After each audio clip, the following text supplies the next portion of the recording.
பால் அந்த பக்கம் எடுத்துக்கிட்டு இருக்காங்க. பால் கூட ஏன் எடுத்தாங்க? 1 hour later. முத நாள் மைக் எடுத்த இன்னொரு நீ தான் பேசிட்டு இருக்க. நான் கோபாலண்ணா இங்க வேணா மைக்கு கொண்டாவிட்டா நீங்க பேசுறீங்களா? இல்ல நீயே பேசுனா. அந்த பால் கூட எடுக்கிற டைமிங் கூட அவருக்கு தான் தெரியும். ஆனா நீங்க பேசுங்க. நீங்க நீ பேசுறப்பா உருப்பு போறேன். நான் ஏதோ உனக்கு கொடுக்காத மாதிரி. சாமி 50ஆம் ஆண்டு கபடி மேட்ச் இன்னைக்கு நம்ம ஊர்ல சீரும் சிறப்புமா நடக்குது. அந்த காலத்துல நான் கபடி மேட்ச் விளையாட போய் தேவையில்லாத பேசிட்டு இருக்காத. எத்தனை டீம் வெயிட்டிங்ல இருக்க அவ்வளோ அலௌன்ஸ்மெண்ட் பண்ணா. காலையில மைக்கு பிடிச்சா சாயந்தரம் வரையும் பேசிட்டு இருக்கா. இவர்கிட்ட ஒன்று ஒரு பேசுவார். பேசுறேன்னா அவுட்டு கூட ஒரு பேசுவார். தம்பி பேசுறீங்களாடா தம்பி? இல்ல நான் பேசுங்க. நீங்க பேசுங்க. நீ பேசுனா. நீ பேச. நீ கரெக்டா பேசிட்டு இருக்க. ஆடியன்ஸா என்ஜாய் பண்ணிட்டு இருக்காங்க. நீ அபிஷேக் கூட பண்ணலாம். அந்த அளவுக்கு தகுதியான ஆளு. இதெல்லாம் முடியாது வா போலாம். ஆமாண்டா தம்பி. அப்ப அன்னைக்கு நாங்க விளையாட போகும்போது அந்த கிரிக்கெட் மேட்ச் சீரும் சிறப்புமா நடைபெற்று கொண்டு இருக்கிறது.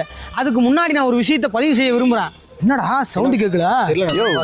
நாங்க தான் பண்ணோம். நீங்க தான் பண்ணீங்களா? ஆமா. அப்ப தேவையில்லாத பேசிட்டு இருக்கா.